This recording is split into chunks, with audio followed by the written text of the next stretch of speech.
William starts with a W. Zerbib starts with a Z.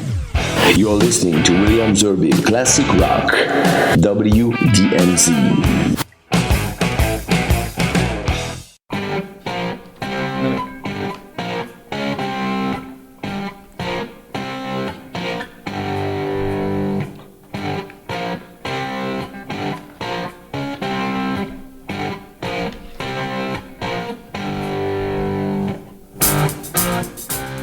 Bonsoir à toutes et à tous, très heureux de vous retrouver pour ce nouveau numéro de Classique Rock avec, eh bien écoutez, vous le savez maintenant depuis longtemps, le grand Manitou du rock'n'roll en France. J'ai nommé David Togis qui sera mon invité, mais qui l'est depuis quand même un certain temps, donc vous le connaissez, ce n'est plus une surprise.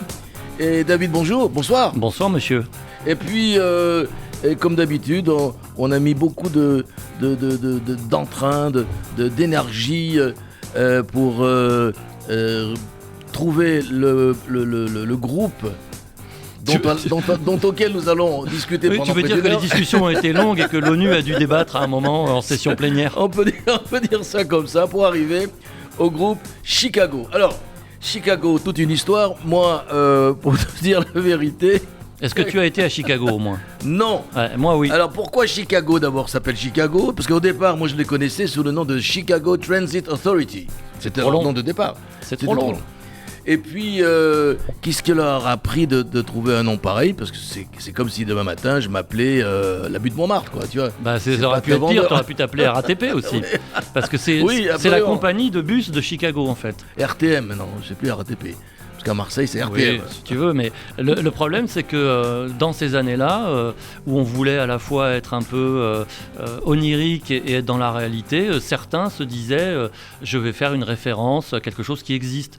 Dans les groupes italiens, dont je parle environ toutes les 4 secondes, surtout quand nous préparons les émissions, il y a des groupes qui se nommaient en référence à une boulangerie. Enit, non. Enit, c'est la fameuse compagnie de pétrole ou d'essence que l'on voit partout. Non, là, tu ne connais pas Enit, avec le dragon noir sur fond jaune. Bon, c'est pas grave. C'est l'équivalent d'Esso, mais chez les Italiens. Je pensais que tu étais un connaisseur du monde italien. Ah oui, mais alors, si tu parles de marque et d'entreprise, c'est autre chose au niveau des copyrights. Et puis, non, il y a Camel, si tu veux, mais Camel, ils ont joué avec ça, avec l'ambiguïté. C'est vrai. Mais ça veut dire chameau, donc ils pouvaient. Alors, Chicago, ex-Chicago Transit Authority, c'est vrai, d'abord, est-ce qu'ils sont tous de la ville ? Non, même pas. En fait, ils se sont formés à Chicago, et dès le deuxième album, qui était un double album, les 2 premiers sont des doubles albums, donc quand même... Faut le sortir quand même, faut le faire. Hein, ils avaient du contenu, hein. Et ils avaient surtout de la créativité. Dès le deuxième album, il s'appelle plus que Chicago. Ce qui fait que, à partir du moment où ils appelaient tous leurs albums avec des numéros, 1, 2, etc., il y a des numéros qui sautent. Parce que du coup, si tu fais un double album, ça compte pour 2. Donc c'est pas facile de suivre le début. Donc tu as Chicago Transit Authority, ensuite tu as Chicago et ensuite tu as Chicago 3. D'accord, oui, parce que oui, ça a été 2 doubles. Voilà, bon, et je te parle pas du quadruple de live album qui n'a pourtant pas compté pour 4, enfin bref. Alors pourquoi ce choix, cher ami ? Pourquoi parce qu'en réalité, c'est lui qui choisit. Moi, j'y suis pour rien. Moi, je suis là, un parfait béotien. Non, alors pourquoi Chicago ? Non, moi, je vais te dire pourquoi. Oui. Comme ça, j'aurais pas à répondre. Parce que tu m'as mis le couteau sous la gorge. Non, c'est pareil. C'est simple. Chicago se résume à un seul titre qu'on va écouter très bientôt, pour moi. Et donc, je l'ai tellement placé sur mes platines quand j'étais, on disait à l'époque disquaire, DJ à la fac de Jérusalem, ce morceau, que voilà, je suis resté. Puis le fameux album gris argenté, je crois que c'est ça, le 2, je crois que c'est ça, c'est le 2 ou le 3. En fait, il y en a plusieurs qui sont gris argentés, le 17 aussi, tu vois, donc on est mal parti là. Hein. Ok. Bon, en tout cas, c'était le 2. Moi, je parle parce que, quand même, ça fait un certain temps, 50 ans. Alors, oui, pourquoi avoir choisi ce groupe ? Parce que moi, je me suis dit à un moment donné, attends, il m'a dit Chicago. Mais pourquoi pas faire du rock comparé ? On parle de littérature comparée, pourquoi pas avec Blood, Sweat and Tears ? Monsieur est malin. En fait, il y avait un producteur qui s'appelle James Guercio, grande tradition italo-américaine de la musique, qui s'est dit, mais tiens, pourquoi pas mettre des cuivres dans le rock et permettre à des groupes de s'enrichir avec cette puissance, alors toi tu dirais ce soul, ce jazz, ce blues, ce qu'on veut, dans des morceaux de rock. Et puis évidemment, il y a un électrochoc, c'est les Beatles, qui commencent dès les années 64-63 avec George Martin à faire des arrangements extrêmement touffus grâce à la compétence musicale de Martin et à la curiosité de McCartney. Mais enfin, on commence à dériver. Et donc, ils écoutent Got to Get You Into My Life avec ces cuivres qui sont omniprésents. Et là, les fondateurs, notamment Robert Lamm, un des derniers à être encore dans le groupe aujourd'hui, se disent oui, on peut faire un groupe de rock avec des cuivres. Et il se trouve qu'effectivement, il y a une mini concurrence avec Blood, Sweat and Tears, qui eux étaient de New York, et vraiment de New York. On pourrait même dire des juifs new-yorkais. D'accord, disons-le alors. Devine qui était le producteur de leurs albums à Blood, Sweat and Tears. Le même, Guercio. Ah bon, en plus. Et oui, donc il a quand même oublié d'être con, comme on dit. Et il produit un groupe qui marche moyennement, c'est Blood, Sweat and Tears, parce que dès le deuxième album, il n'y a pas vraiment un énorme succès, alors que Chicago, ça marche tout de suite, donc il reste avec Chicago. Et donc ce fameux titre dont on parlera par la suite, que j'ai mis 100 000 fois sur mes platines parce que franchement, c'est un monument. C'est 25-06-24, tout le monde l'a compris, il y a une petite, comment dirais-je, une petite blague là-dessus, parce que 25, on n'a jamais fait 6-4, mais peut-être qu'on en reparlera. Je voudrais d'abord qu'on écoute tout de suite ce morceau, 25-06-24, il y a tellement de choses que tu vas certainement en parler pendant 1 heure. Très bien, donc on passera qu'un seul morceau ce soir, 25-06-24, Chicago.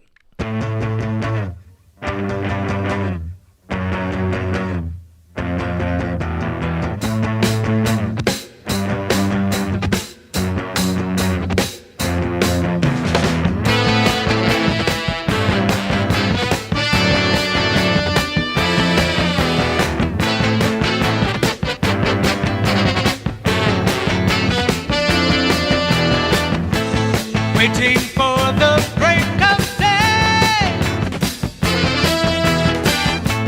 searching for something to say, flashing lights against the sky, giving up, I close my eyes, sitting cross-legged on the floor.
Il y a tout, c'est géant, il y a tout. Il y a tout dans ce morceau. 25 or 60, il y a tout, mais il ne manque rien. Il y a cette constante de la basse tout le monde tourne autour de la basse, la batterie qui est derrière, les cuivres qui vont et qui viennent, ce solo de guitare, la voix de Pete Settler, enfin, il y a tout. C'est un monument. Ce titre, je l'ai dans la tête depuis 1970 ou 71, je ne sais plus. 70. Voilà. Et sans arrêt, j'ai envie de le réécouter. C'est magique. C'est Là, incroyable. c'est un de tes morceaux cultes alors. Ah, complètement, parce que il y en a comme ça quelques-uns, qui est toujours de cette période où j'étais effectivement aux platines, mais il n'y en a pas non plus des tonnes, et pourtant il y avait des tonnes de groupes, hein. Et il y a Free, il y a Inagala Davida, bon, il y en a comme ça, il y a 3 ou 4, il y a Rare Earth, il y a 3 ou 4 titres qui sont sortis et que j'ai toujours dans la tête. Et celui-là en fait partie, c'est gigantesque. Monsieur, qu'en pensez-vous ? Alors, ça dépend ce que tu veux savoir, mais en fait, Je veux tout savoir, mais comment ils ont fait pour sortir un truc pareil, quoi ? On est en 1970, c'est ça ? cette progression d'accords, on la retrouve un petit peu dans certains tubes qui datent d'un petit peu avant, comme Summer in the City des Lovin' Spoonful, Oui. ou dans The Letter des Box Tops. C'est vrai. Et au niveau de la guitare. Super morceaux. Oui. Au niveau de la guitare, c'est un peu dans le style d'Alvin Lee, c'est-à-dire que ça joue vite, mais pas à une vitesse supersonique et avec des enchaînements comme allait plus tard en créer le jazz fusion avec des gens comme McLaughlin et le heavy metal avec des gens comme Malmsteen au début des années 1980. Là où c'est intéressant, c'est que d'abord, parce que c'est pas toujours le cas, le refrain est à un tempo qui est à la moitié du couplet, et donc ça donne une identité particulière au morceau. Ensuite, c'est chanté très haut, donc la première virtuosité qu'on entend, c'est celle du chanteur. Et puis, c'est le solo de guitare, parce qu'il a des parties bien distinctes. Il y a beaucoup de tutos sur Internet pour jouer le solo de guitare, mais c'est vrai que c'est tellement particulier que est-ce qu'on a envie vraiment de refaire ce que Terry Kath faisait sur ce morceau, parce qu'il a vraiment été très inspiré. C'est sur le plan technique d'abord un jeu où il alterne les styles et les couleurs en changeant les micros en fait de sa guitare, ce qui lui permet de jouer plus ou moins grave ou aigu.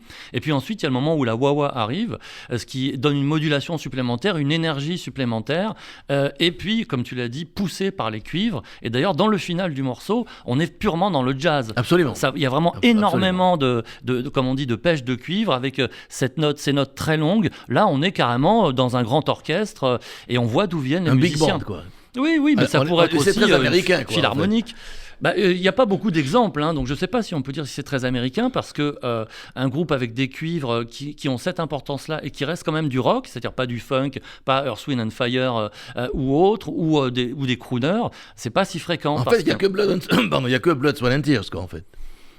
On peut dire que dans ceux qui ont marqué l'histoire et qui ont utilisé des cuivres de manière importante, un petit peu, parce que la grande différence avec Blood, Sweat and Tears, c'est qu'il y avait beaucoup plus d'influence classique et que de temps en temps, les cuivres avaient beaucoup moins d'importance que par exemple une flûte ou des violons. Et le piano est plus important aussi, était plus important, puisque à la base de Blood, Sweat and Tears, il y a Al Cooper qui était quand même pianiste à la base. Alors, on est là pour écouter de la musique. Ton deuxième choix, parce que la sélection, c'est monsieur, je le dis toujours, je le précise, parce que si vous avez des doléances, envoyez-lui des lettres recommandées, évidemment. Alors, on est dans Chicago numéro 2, Make Me Smile. Oui, j'ai quand même fait le choix de ne pas privilégier les ballades, parce que tous les grands tubes de Chicago, notamment en arrivant vers les années 80, Voilà. c'était des ballades, et là ça aurait fait une émission de ballades. Et puis c'est vrai que la période la plus créative, ce sont les 3 premiers albums, on peut dire ce qu'on veut. Et donc il y a un autre morceau de Chicago 2. C'est un tube qui a quand même réussi à atteindre le top 10 dans les classements de singles aux États-Unis. Et on retrouve une trame mélodique plus évidente peut-être, et avec toujours des cuivres majestueux. Eh bien, on va écouter Make Me Smile.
n'a rien à voir, là, c'est du jazz. C'est la on a fanfare. changé d'émission, puis à la fin, c'est la fanfare, là, c'est...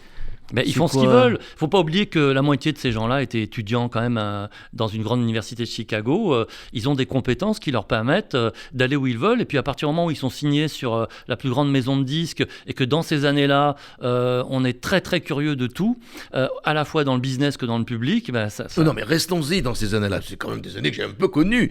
On est toujours dans Chicago 2. Franchement, je me revois un peu quand même quelques années en arrière. On n'était pas branché à cette époque. Weather Report, si peut-être encore un peu. Jazz. Weather Report n'existait pas encore, je pense. Oui, mais non, mais je veux dire, après est arrivé Weather Report, McLaughlin, etc. Mais dans les années qui ont suivi, mais on n'était pas encore branché, c'est ce que je veux dire. On était branché tout ce que tu veux en tant que groupe anglais. Évidemment, tout ce qui sortait en même temps aux États-Unis et principalement Crosby, Stills, Nash & Young, Tweedledee, etc. Mais là, on est dans du jazz et ça se vend. Voilà. Comment? Mais pourquoi? Alors, on n'est pas non plus complètement dans du jazz, mais il ne faut pas oublier que les festivals, comme l'île de White, où était d'ailleurs Chicago, permettaient à tous ces artistes de se croiser. Et que tout au long des années 70, les programmateurs étaient capables de mettre sur la même affiche Mahavishnu Orchestra, Bob Dylan et Ten Years After. C'est vrai, Donc, je le confirme. Ça ouvre l'esprit et on se dit, bah, tiens, on peut faire ça. Après tout, McLaughlin a commencé comme guitariste de soul, blues, de session. Tout à coup, Miles Davis l'invite et là, c'est parti, quoi. Et il fait une chanson qui s'appelle John McLaughlin. Oui, bon, Lego. Non, c'est Miles Davis qui écrit une chanson qui s'appelle John McLaughlin. Non, bien Miles sûr Davis. que si, mais oui. Je suis pas bon avec son... Mais j'adore, mais je suis pas bon. Bon, bref. Saturday in the Park. On est déjà sur Chicago 5. Qu'est-ce qui s'est passé? Alors, Entre-temps. 72, c'est encore une époque où ils ont énormément de succès. Et puis, ce morceau, c'est quand même une façon de montrer qu'ils étaient un peu activistes. C'est-à-dire qu'on est vraiment dans la mouvance antimilitariste des années 60-70. On vit quasiment en communauté, ou en tout cas, on prêche ces idées-là. Ils sont radicalement contre Nixon, hein, contre Truman, contre tous les présidents, en fait, qui ont continué... Belliciste. La guerre du Vietnam, parce que c'est essentiel pour ces groupes-là. Comme, Non, mais Truman, c'est beaucoup plus tôt, quand même. Truman, c'est avant Nixon, je pense. Non, il y avait Kennedy, mais c'était pas Truman, c'était Lyndon Johnson, juste avant Nixon, si je me trompe pas. Mais en fait, c'est pas grave. Mais oui, je pense Truman, que tu as c'est raison. dans les années 40. Heureusement que c'est pas une émission d'histoire. Non, mais on changera pas d'émission, on fera du rock, donc Truman, on s'en fout. Ce que je voulais dire par là, c'est que... Il y a quand même un petit côté écolo dans Saturday in the Park, parce que c'est une façon aussi de mettre en avant la nature, parce que c'est une balade dans un parc, et c'est un morceau beaucoup plus calme que les autres, voilà ce qu'on peut dire. Eh ben on va l'écouter, Saturday in the Park, c'est Chicago 4, c'était en 1972.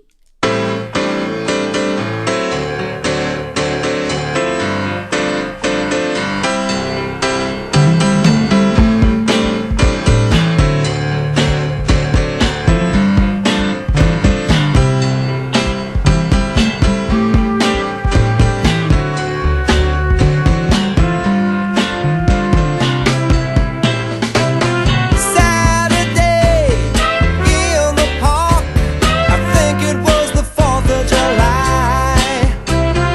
Saturday in the park, I think it was the 4th of July. People dancing, people laughing, A man selling ice cream, singing Italian songs.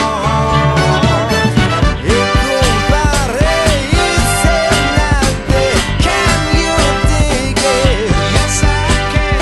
And I've been waiting such a long time for Saturday.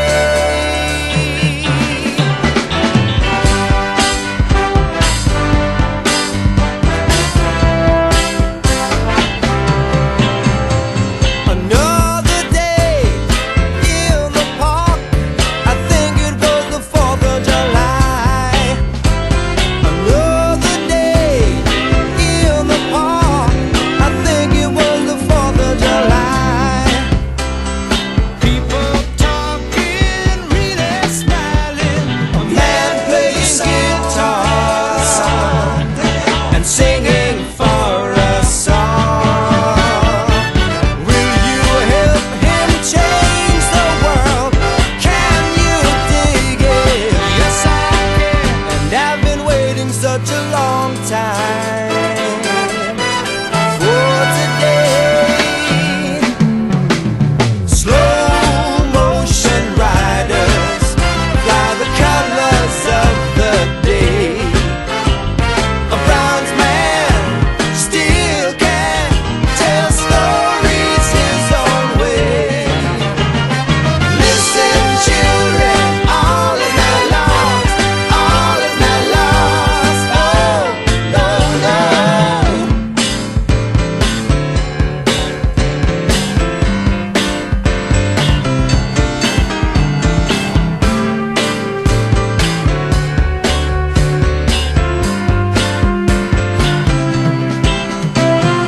Funny days in the park, every day's the 4th of July.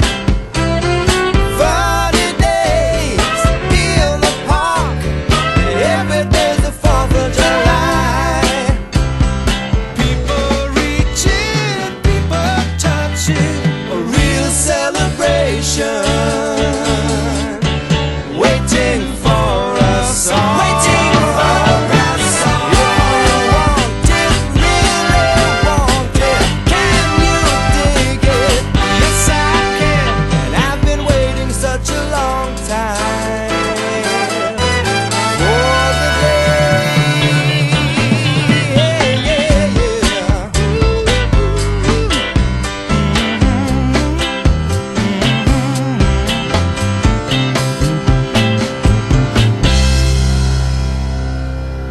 Dis-moi, cher ami David, ils étaient super prolifiques, tes amis de Chicago, là, parce que, voilà, c'était Chicago 5. D'abord, qu'est-ce qui s'est passé? Tu nous l'as dit tout à l'heure, rapidement, entre le 2 et le 5, il y a eu 4 des quadruples albums. Ce qui est compliqué, c'est au niveau de la numérotation, en fait, Oui. parce que c'est pas toujours logique. C'est Et, de la cabale, quoi. la La numérologie. Le Chicago 4, je crois que c'est le live à Carnegie Hall, qui d'ailleurs est peu vanté par les exégètes. Donc voilà, il y a parfois des numéros qui sautent, et puis il y a très peu d'albums qui ont comme titre autre chose qu'un numéro. Si on y arrive, il y aura par exemple Hot Streets en 76. Mais le fait marquant, c'est que ils sont 7, donc forcément, comme il y en a 5 sur 7 qui composent, bah, ils ont de la matière, hein.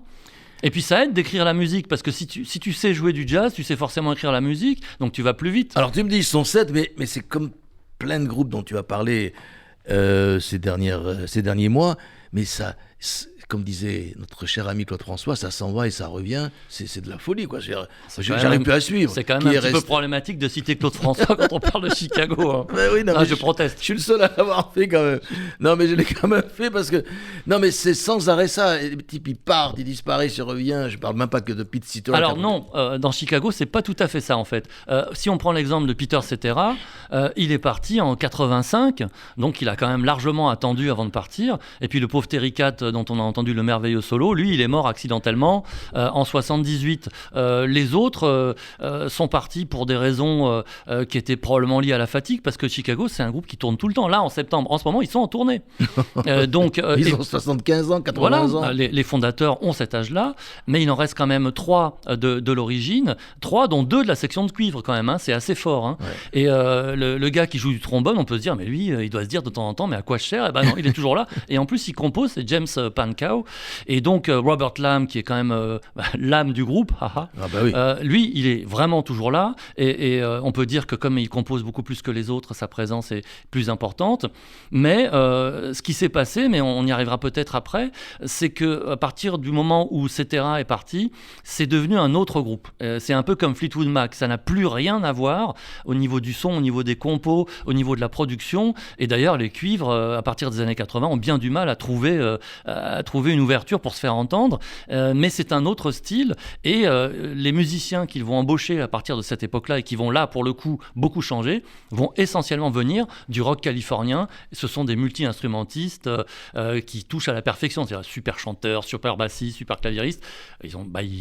Quand on s'appelle Chicago, on prend les meilleurs, hein, on n'a pas de problème. Donc voilà, le problème, c'est surtout à partir des années 80. Avant, le groupe était assez stable, même si du point de vue, à mon avis, de la créativité, ça s'est tari dès 1975. Alors là, on arrive à 1973, c'est Chicago 6, et on va écouter Feeling Stronger Every Day, et tu nous en diras quelques mots après.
Vous pouvez réécouter la playlist de cette émission sur radio-rcj.info et l'application RCJ, ainsi que sur toutes les plateformes de podcast, dont Apple et Spotify.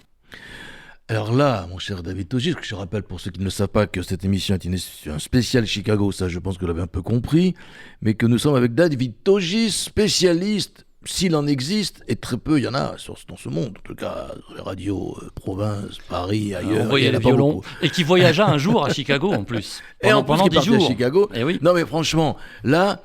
C'est une merveille ce final. Non mais attends, là c'est Elton John à la fin. C'est du rock'n'roll. Non mais c'est Elton John, il change de style complètement. Il y a un côté très roots, je trouve, quand tu prends le piano, notamment qu'on entend en fond, c'est ça aussi qui est formidable dans Chicago, c'est que si tu prends par exemple juste la partie de batterie, c'est exceptionnel, parce que c'est pas juste, on marque le temps, et les cuivres sont essentiels, donc on a l'impression d'avoir un grand orchestre de jazz, avec Elvis Presley qui vient d'arriver, et des accords de piano de Jerry Lee Lewis, et là, à ce niveau-là, ils sont 100% américains, et faut imaginer ça en live, sur scène, oui. C'est de la folie pure. Certainement. Alors, ils continuent apparemment encore avec ce genre de titre aujourd'hui. Évidemment, mais ils ont toujours les cuivres, toujours. C'est la même formule. Et ils ont en ce moment, en tournée, un batteur qui est un cubain et un percussionniste en plus. Parce qu'ils n'ont pas toujours eu un percussionniste en plus. Mais ce qui est génial d'ailleurs, c'est que si vous allez sur une chaîne de vidéos bien connue qui commence par Y et qui finit par Tube, vous avez des extraits de concerts de Chicago avec focus sur la batterie. C'est extraordinaire. Voilà. Écoute, ce qui est quand même incroyable, c'est que ces gens-là tournent, on l'a dit, ils ont en gros entre 72 et 80 ans, je crois, je sais pas, en tout cas, ils sont autour de 75 ans, mais ils sont déjà venus en France ? Oui, je pense que oui, j'ai pas vérifié, mais c'est toujours pareil. En fait, il y a un risque commercial, entre guillemets, un risque entrepreneurial. C'est qu'en France, le public n'est pas connu pour être un grand amateur de classique rock et de groupes un peu patrimoniaux. Et que comme on voyage avec beaucoup de matériel, beaucoup de musiciens, on veut pas perdre de l'argent. Il faut une grande salle, il faut que ce soit confortable, etc., etc. Mais logiquement, Chicago, sans problème, fait une très grande salle. Il y a aucun risque. Donc, c'est un choix des musiciens. Plus tu vieillis, moins tu fais de tournées. Et je rappelle que Cheap Trick sera en février 2022 à l'Alhambra avec un guitariste qui a 76 ans. Donc eux, ils reviennent 40 ans après. Donc il y a quand même des gens qui en ont entre les jambes. Ils existent toujours ? Entre les jambes, ils ont quelque chose. Absolument, ils existent toujours. Entre les jambes, ils ont quelque chose. Non-stop touring since 74, cher ami. Bien, c'est bien de donner quelques informations sur Je crois que c'est une question de choix, en fait, de ces groupes-là, de cette génération. T'as ceux qui savent qu'ils perdront de l'argent. Je sais pas, je prends l'exemple de Rush qui a arrêté de jouer en Europe dès les années 90, alors qu'ils avaient un succès monumental aux États-Unis et au Canada. Et puis t'as ceux qui viennent, y compris, si c'est un peu juste, parce que voilà, ils aiment la France. Enfin, on n'imagine pas Springsteen bouder la France tant qu'il pourra tenir sur ses jambes. Et lui, il a bientôt 70. Non, il a un peu plus, il n'est pas né en 49 Peut-être qu'il a dépassé aussi. Je pense qu'il a dépassé. Enfin, en tout cas, c'est pas grave, on parlera de Springsteen un autre jour et ça fera plaisir à mon ami Balouli de Rolling Stone. Notre ami Balouli de Rolling Stone. Alors là, on arrive dans un grand standard de Chicago. Encore une fois, c'est pas du tout le même style. Et on est en 16, pardon. Oui, j'ai pas pu l'éviter celui-là parce que c'est leur premier numéro 1. Et c'est vraiment la balade qui fait pleurer dans les chaumières. C'est un garçon qui dit à une fille, si jamais tu me quittes maintenant, 3 petits points. Ça existe encore, ça. Et en plus, il y a un très joli solo de guitare acoustique. Eh ben, on va écouter If You Leave Me Now, très connu quand même.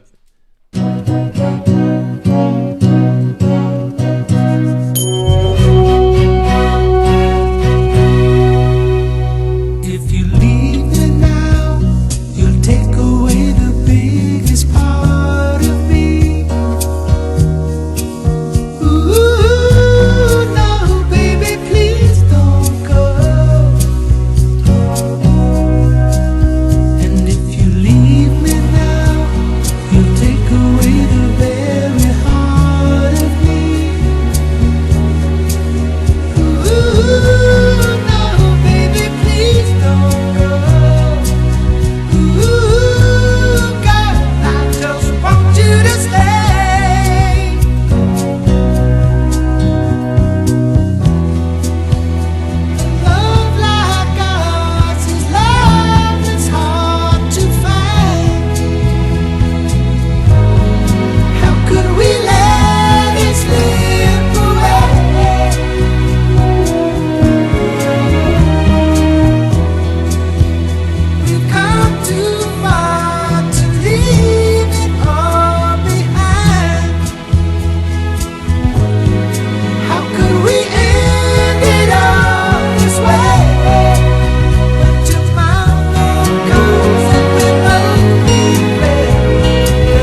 mais carrément, les violons. Bon, on est sur un méga titre qui a fait plusieurs millions de ventes, je suppose. Il était, tu m'as dit, premier. Oui, quand tu es numéro 1 au hit parade américain, c'est que tu fais forcément des millions de ventes. En tout, je crois qu'ils ont vendu 100 millions d'albums, hein, les Chicago. Si je ne me trompe pas. Plus de 100 millions sur l'ensemble de leur carrière, de leurs 37 albums. Oui, c'est faramineux quand même. 100 millions, c'est pas 1 million, Non, 100. c'est 100, ouais. Et en fait, ce qu'on peut dire sur cette balade, c'est que d'abord, c'est un problème parce que à partir de là, pratiquement tous les tubes de Chicago vont être non seulement signés Peter Cetera, mais vont être des ballades. C'est pour ça que j'ai fait l'effort de ne pas mettre que les tubes, sinon il n'y aurait que des ballades. Mais que du coup, il a un peu trusté le succès dans le groupe, et je pense que ça a commencé à générer des tensions. L'exemple qui me vient en parlant de ça, c'est Supertramp, avec le chanteur à la voix aiguë, Roger Hodgson, qui trustait tous les tubes. Et donc derrière, tu avais Rick Davis, qui avait beau être fondateur comme lui du groupe, pianiste, chanteur, lui, il faisait des morceaux qui remplissaient les albums, mais forcément, ça crée des tensions. Tous les tubes étaient systématiquement signés Hodgson. Mais là aussi, il y a quand même eu des tensions, je suppose, chez Chicago. On peut oui, pas mais le nier. c'est par rapport au changement de style. Voilà. Et là, j'avoue que c'est difficile à dépêtrer parce qu'à mon avis, c'est une question de mode et de recherche du succès. Hein, c'est pas autre chose. Parce que cette excellence qu'ils avaient, ils auraient peut-être pu la continuer, mais dans les années 80, alors que Cetera était encore là, c'est l'arrivée des grosses guitares et du rock FM, c'est-à-dire ce qui marchait à l'époque. À partir de la fin des années 70, arrivent les mastodontes tellement décriés par la critique, REO Speedwagon, Styx, Journey, Boston, Foreigner, etc. Et ça a eu une grande influence sur beaucoup de groupes, et Chicago, pendant presque 10 ans, est devenu un groupe comme cela, en fait. On savait qu'il y avait des grosses guitares, des morceaux à 4 temps bien charpentés. Et d'ailleurs, on va peut-être en écouter, si on arrive jusqu'à la 7e prévue, Stay the Night, c'est un morceau de Rock FM. Bah, écoute, avant d'écouter Stay the Night, je te propose d'écouter, parce qu'en plus de l'album, c'est plus de Chicago, c'est Hot Streets. On va écouter Alive Again, et tu nous diras 2 mots là-dessus.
Bon, on est en 78 et il y a déjà une petite touche de disco, on peut dire.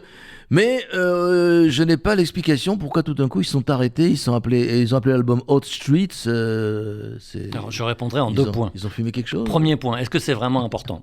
Deuxième point, Non. est-ce que c'est bon pour les juifs? Et troisième point. Est-ce que c'est bon pour nous? C'est vrai, t'as Et raison. troisième point, en fait, ils voulaient créer une sorte de petit choc. Des premières fois. Première fois qu'on ne met pas un numéro et première fois qu'on met la tête des musiciens sur la pochette. Ah, Voilà. voilà. C'est un peu comme quand Kiss s'est démasqué en 83, mais c'est une autre affaire.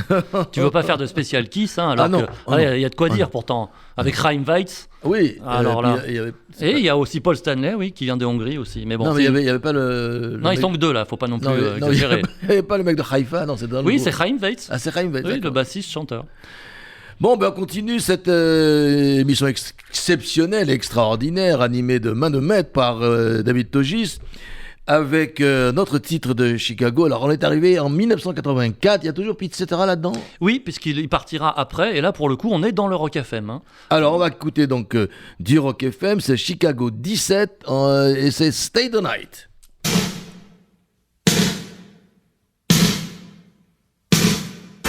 I don't want you to misunderstand me. I just want to say what's on my mind. No need to hit me with an attitude, because I haven't got the time. I want you to know one thing is certain. Should love you company. I won't take no if that's your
Alors, on est arrivé en 1984 avec le Chicago 17, Stay the Night.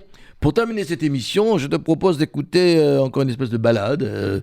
On est en 1988, donc 4 années plus tard. Là, il n'y a plus de Pete Setter, je crois, il est parti déjà. Il est parti, mais ce que je voulais dire, c'est que c'est toujours le même groupe qu'on écoute. Parce que là, on avait l'impression d'avoir quelqu'un d'autre. Non, mais tout à l'heure, on A à écoute, bien Z. sûr. Non, mais ça, c'est sûr. Mais c'est ça qui est extraordinaire, c'est qu'ils ont quand même changé de style. Mais il y a toujours un petit côté stamp Chicago, malgré tout. En l'occurrence, avec un chant très haut perché, mais Oui. on va parler maintenant de Diane Warren. Alors, Oui. l'intérêt, c'est que c'est une compositrice juive qui est quand même entrée dans la grande catégorie des pondeurs de hits, dans la grande tradition des années 50-60. Mais surtout, ça montre que Chicago, à la fin des années 80, délègue ses compositions à des spécialistes, à des professionnels, et donc ils perdent en créativité, ils changent leur son. C'est aussi un signe, ça, quand même, quand on commence à moins composer. Et en l'occurrence, Diane Warren, sa spécialité, c'est de faire des ballades. Par exemple, I Don't Want to Miss a Thing, la chanson du film Armageddon chantée par Aerosmith, c'est elle. Et elle a fait des tubes, mais en pagaille, pour des millions de chanteurs du monde entier.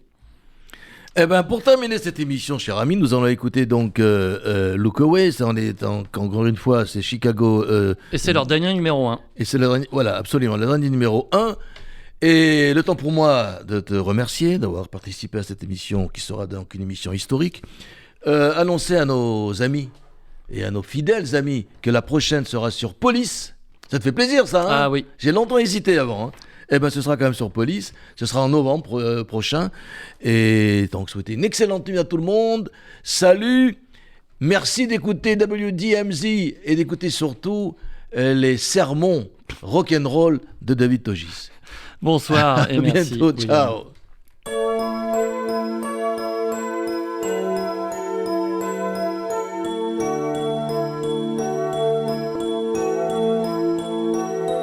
Well, you called me up this morning, told me about the new love you found. I said I'm happy for you, I'm really happy for you. Found someone else, I guess I won't be coming round. I guess it's over, baby, it's really over, baby, whoa. And from what you said, I know you've gotten over me. It'll never be the way it used to be. So if it's gotta be this way, don't worry, baby, I can take the news, okay? But if you see me walking by and the tears are in my eyes, look away, baby, look away. And if we meet on the street someday and I don't know what to say, look away, baby, look away. Don't look at me, I don't want you to see me this way.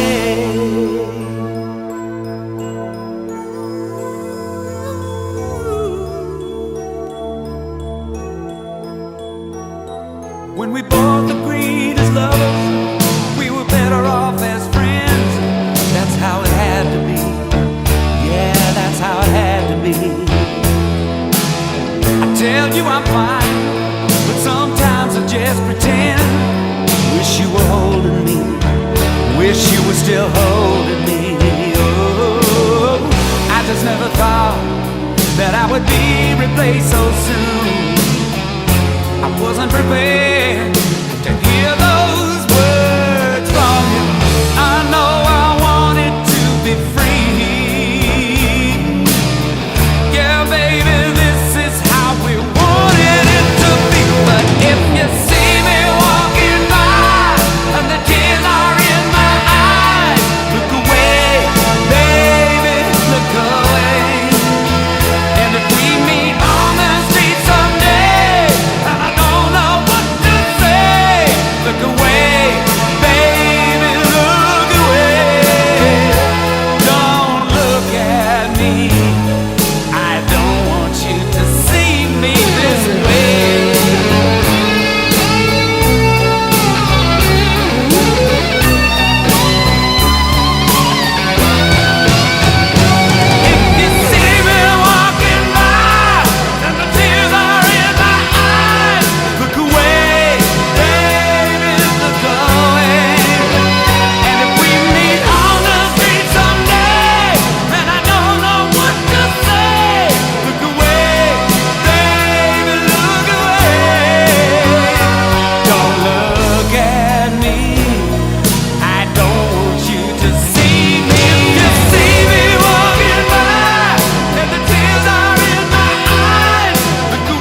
told me about the new love you found. I said I'm happy for you. I'm really happy for you.